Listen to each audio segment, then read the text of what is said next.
सामने का नज़ारा देखकर उसके होश उड़ गए। निधि की जगह उसकी बहन पूनम को दुल्हन के वेश में क्यों सजाया गया है और वह मेरी बगल में आकर क्यों बैठ रही है? ऐसे अनगिनत सवालों के बीच उलझा राहुल बस पूनम को एकटक देख रहा था। पूनम राहुल के बगल में आकर बैठ गई। पंडित जी बोले, अब मैं विवाह के मंत्र पढ़ना शुरू करता हूँ। ओम नमो। राहुल की कुछ समझ में नहीं आया।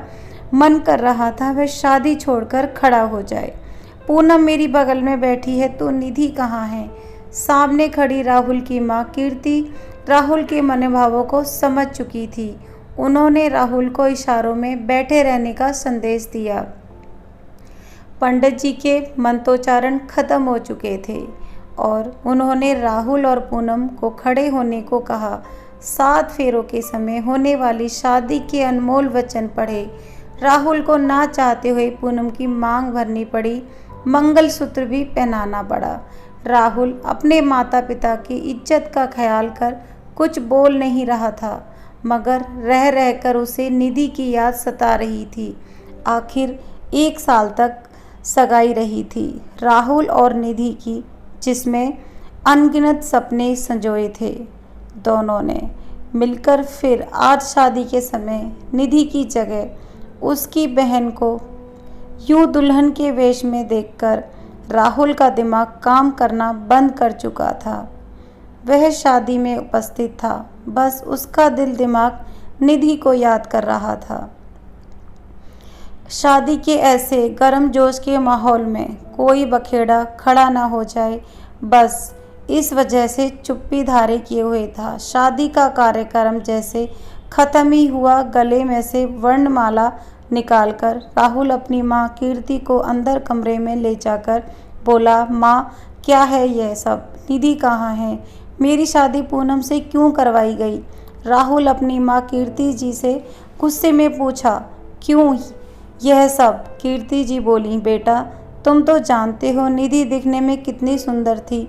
सभी घर वालों का कहना है कि कोई लड़का निधि को ऐसे अरसे से परेशान कर रहा था, और जब उसे पता चला कि निधि की शादी होने वाली है तो वह लड़का निधि को ज़बरदस्ती किडनैप कर अपने साथ भगाकर ले गया।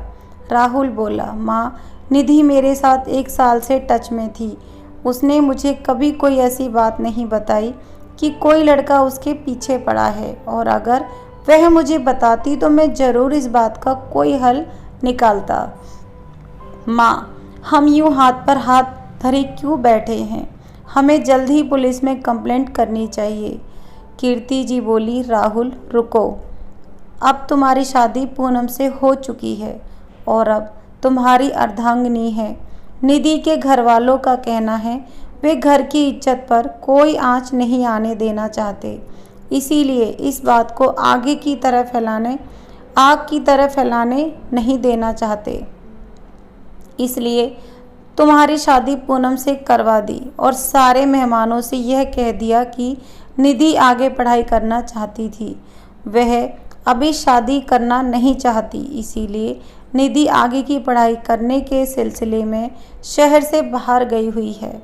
राहुल बोला, माँ अगर निधि को किडनैप किया गया है तो घर वाले इस तरह शांति से कैसे बैठ सकते हैं?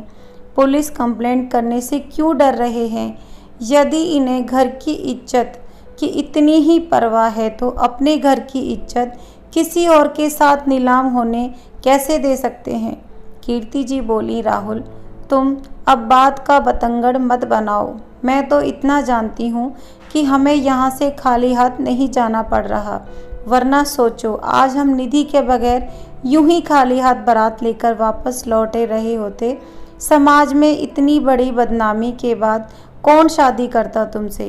पूनम की शादी तुम्हारे साथ करवाने का इतना बड़ा फैसला निधि के घर वालों ने ही किया है, इसीलिए बेहतर होगा हम अपने घर की बहू लेकर यहाँ से विदा हो जाएं।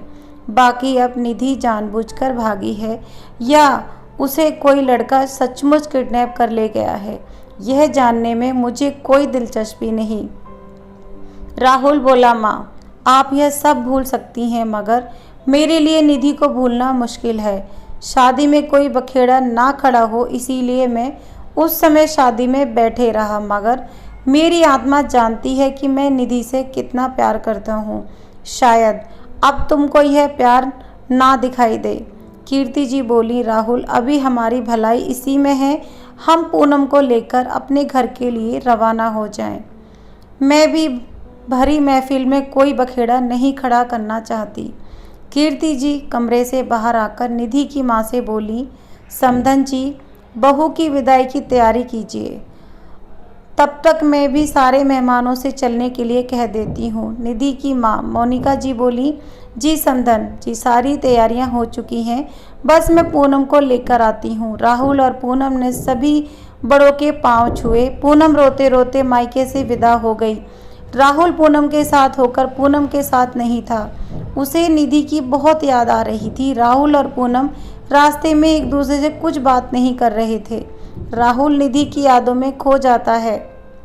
करीबन 1 साल पहले राहुल के माँ बाप ने राहुल का रिश्ता निधि से जोड़ा था। राहुल जब निधि को देखने गया था, निधि को देखते ही रह गया। लंबे सुनहरे बाल, गोरा रंग, पतली कमर, हिरनी जैसी आंखें। निधि देखते ही राहुल को पसंद आ गई। थोड़े दिनों बाद निधि के घर वालों ने भी हाँ में जवाब दिया। जैसे ही निधि के घर से हाँ हुई, राहुल बावड़ा हो गया और बस अपनी माँ से कहकर निधि का फ़ोन नंबर मंगवा लिया। राहुल ने पहली बार खुद फ़ोन राहुल ने किया था। सामने से निधि की आवाज़ सुनकर राहुल अपने होश खो बैठा। इतनी मीठी आवाज़ थी निधि की। रूप का खजाना तो था ही निधि के पास, उस पर कोयल सा कंठ भी था। राहुल बोला, हाय निधि, मैं तुमसे मिलना चाहता हूँ। निधि शायद शर्मा गई थी, इसीलिए पहली बार मिलने को हाँ नहीं कही, मगर 2-3 बार जिद करने पर वह मिलने को तैयार हो गई। राहुल ने आज निधि को एक कैब में बुलाया था, जहां मध्यम संगीत चल रहा था। राहुल शाम 5 बजे से पहले ही आकर कैफ़े में बैठ गया था। थोड़ी देर में गुलाबी सूट पहने जब निधि कैफ़े में आई तो राहुल की नज़र निधि पर ठहर गई। निधि आज कहर ढा रही थी। निधि के आते ही राहुल ने उसके लिए कुर्सी खींची, जिस पर निधि बैठ गई। राहुल बोला, निधि जी, आप बहुत सुंदर लग रही हैं। निधि बस मुस्कुरा दी। बहुत सारी बातें हुई। राहुल निधि के बारे में सब जानना चाहता था, उसे अपने बारे में सब बताना चाहता था, मगर वक्त जाने क्यों जल्दी जल्दी बीत रहा था। निधि बोली, अब मुझे जाना चाहिए, काफ़ी देर हो गई। राहुल बोला, मैं तुम्हें अपनी कार में छोड़ दूंगा। राहुल निधि को अपनी कार में उसके घर छोड़कर बोला, निधि तुम बहुत प्यारी हो, मैं तुम्हें कल भी फ़ोन करूंगा। निधि बोली, राहुल जी, अगर आप मुझे यूं रोज़ फ़ोन करते रहे तो मैं अपनी पढ़ाई पर कैसे ध्यान दूंगी। वैसे भी यह लास्ट ईयर है और मुझे टॉप करना है, इसलिए मैं रोज़ फ़ोन पर बात नहीं कर पाऊंगी, माफ़ कीजिएगा। राहुल बोला, निधि पढ़ाई पहले, बाकी सब बाद में, मगर क्या रोज़ रात को सिर्फ आधा घंटे मेरे लिए निकाल सकती हो। निधि ने भी मुस्कुराकर कहा, हाँ कह दिया। दिन भर के ऑफिस के काम के बाद राहुल रात के आधे घंटे का बेसब्री से इंतज़ार करता, जब वह निधि से बात कर सकता था। राहुल रोज़ रात ठीक 10 बजे निधि को फ़ोन करता, अपने दिन भर का हाल बताता। निधि बोलती कम और सुनती ज़्यादा थी। उसकी बातों तो बस किताबें ही थीं। फाइनल ईयर कंप्लीट करने के बाद उसे MBA करना था। राहुल निधि से बोला, शादी के बाद तुम जो मर्जी कर सकती हो, मेरी फैमिली स्वतंत्र विचारों वाली है, तुम बिल्कुल टेंशन मत लेना। निधि ने भी हाँ में सर हिला लिया। निधि की परीक्षा के चलते दोनों बहुत कम मिल पाते थे, मगर लगभग फ़ोन पर रोज़ बात हो जाती थी। राहुल के घर वालों ने शादी का मुहूर्त निकलवाने की बात कही तो राहुल बोला, माँ, निधि का फाइनल ईयर हो जाने दो, इसके बाद शादी का मुहूर्त निकलवा देंगे। निधि के टॉप करने के सपने को राहुल जानता था, इसलिए उसने अपने घर वालों को समझा दिया। कार के अचानक ब्रेक मारने पर राहुल वर्तमान में लौटा। सर, घर आ गया, ड्राइवर बोला। राहुल और पूनम कार से उतरे। कीर्ति जी बेटे और बहू के स्वागत के लिए हाथ में आरती की थाल लिए तैयार खड़ी थी। राहुल को यह सारे रीति रिवाज आज बेमन से निभाने पड़ रहे थे।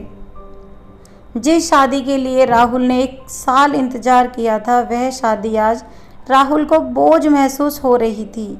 राहुल अपने कमरे में पहुंचकर देखता है पूनम वहां घूंघट ओढ़ बैठी हुई है। राहुल के आते ही पूनम असहज होकर खड़ी हो जाती है और कहती है, जीजू, सब कुछ इतना जल्दबाजी में हुआ कि मैं कुछ समझ नहीं पाई।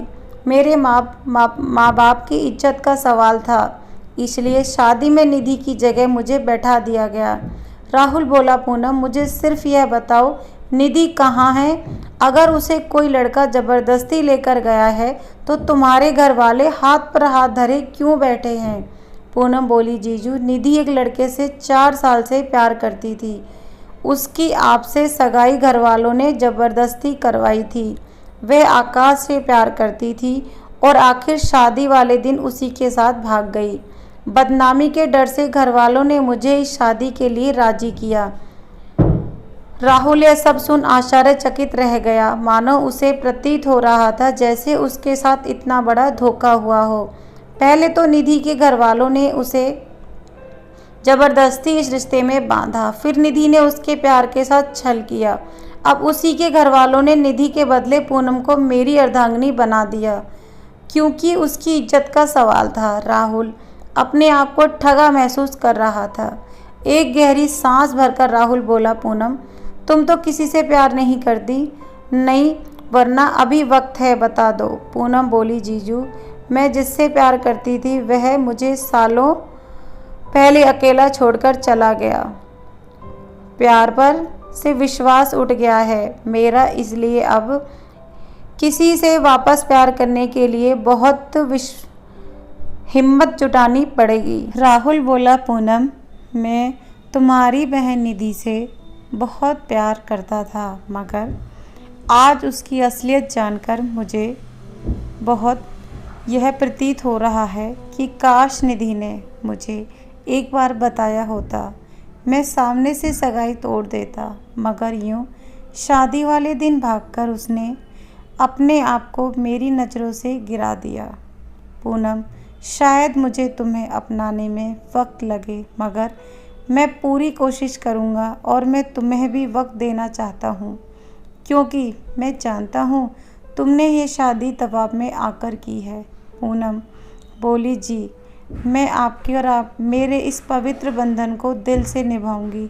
ज़रूरी तो नहीं हर रिश्ते की शुरुआत प्यार से ही हो, कुछ रिश्तों की शुरुआत समझौते से होकर प्यार पर ख़त्म होती है। राहुल बोला, बिल्कुल ठीक कह रही हो पूनम।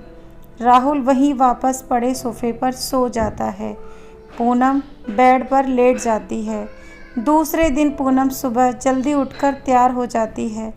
रसोई में पहुंच कीर्ति की मदद करने लगती है। कीर्ति बोली, बेटा, आज तुम्हें और राहुल को पग फेरे की रस्म के लिए तुम्हारे मायके जाना है। तुम जाओ, राहुल को उठा दो। पूनम राहुल को उठाने आती है। राहुल नींद आगोश में पूनम को पास खींचकर सीने से लगा लेता है। पूनम को राहुल का यह पहला स्पर्श बहुत सुखदायी लगता है। उतने में राहुल की आंख खुल जाती है। वह बोलता है, सॉरी पूनम। पूनम अपने मायके चलने की बात राहुल को बताती है। राहुल कहता है, पूनम, मैं नहीं आ पाऊँगा। सच कहूँ तो मुझे ऐसा लगता है जैसे तुम्हारे मायके वालों ने मेरे साथ बहुत बड़ा धोखा किया है। पहले निधि की ज़बरदस्ती मुझसे सगाई कर दी और फिर बाद में मुझसे तुमसे शादी।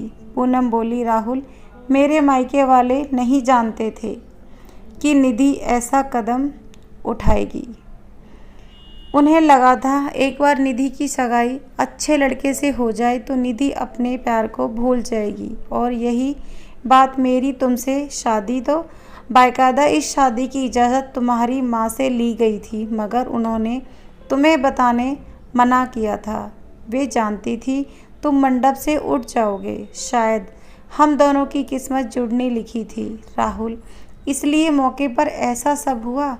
कीर्ति जी, जो राहुल और पूनम की बातें सुन चुकी थी, वे बोली, बेटा, होनी को कौन टाल सकता है। निधि ने तुम्हें धोखा ना दिया होता तो आज यह तुम्हारे साथ होती, मगर पूनम, जिसने दोनों कुल की लाज बचाई, वरना समाज में दोनों परिवार किसी को मुंह दिखाने के काबिल नहीं होते। पूनम, मुझे नाज है तुम पर, जो तुम्हें जैसी बहू मिली। कीर्ति जी राहुल को पूनम के मायके जाने के लिए समझाया और बोली, बेटा, हर माता पिता अपनी बेटी की खुशी चाहते हैं और तुम्हारे ससुराल वाले भी निधि की खुशी चाहते थे, मगर निधि शायद अपनी अलग ही दुनिया में थी। राहुल और पूनम पग फेरे की रस्म के लिए चले गए।